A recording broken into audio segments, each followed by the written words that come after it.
Ito na mga idol ang nagbabagang balita ngayon sa boxing. Una, dating 4 Division Champion Donnie Ahas Nietes. Hindi na nga po ito nakapagtimpi pa sa mga sobra-sobra kong mangbabas sa ating mga boksingero. Narito si Donnie Ahas Nietes mga idol, pakipakinggan. Magko-comment kayo sana, bibigyan nyo na ng advice mga boxer, hindi puro bus lang ang ginahabigay nyo. Dapat i-advise nyo, i-guide nyo kung paano sila magiging success.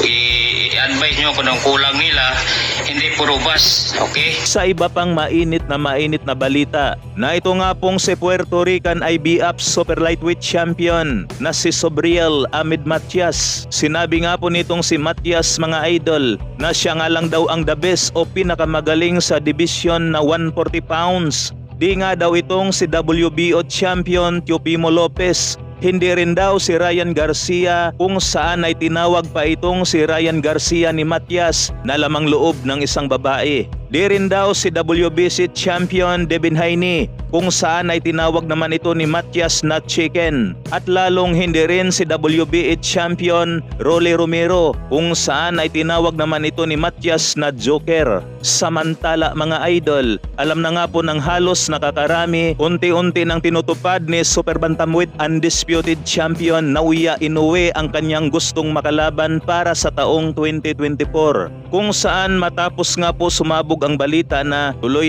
na ang kanilang paghaharap sa dating 2 Division Champion na si Luis Pantera Nere. Subalit mga idol, ang hindi lang maganda para sa tainga ng ibang mga boxing fans, sa sinasabi nga po ng Japan na nakaban lifetime itong si Luis Nere. Pero sa Japan gaganapin ang salpukang Naoya Inoue at Luis Nere, na ngayon pa nga lang mga idol ay mukhang hindi nakaabang-abang ang Luis Nere versus Naoya Inoue dahil sa sinasabi nga po ng iba na palaging sa Japan na lang ang laban. Kumbaga mga idol, ngayon pa nga lang ay alam na ng ibang mga fans ang kalalabasan ng bakbakan, na para naman sa ibang mga fans ni Cuadro Alas Casimero, ayos na ayos nga lang daw ito sa kanila mga idol, na ang mahalaga nga daw ay isusunod na ni Naoya Inoue sila Akhmad Aliyev at Cuadro Alas Casimero, na base naman ito sa pahayag ni Naoya Inoue sa bansang Japan.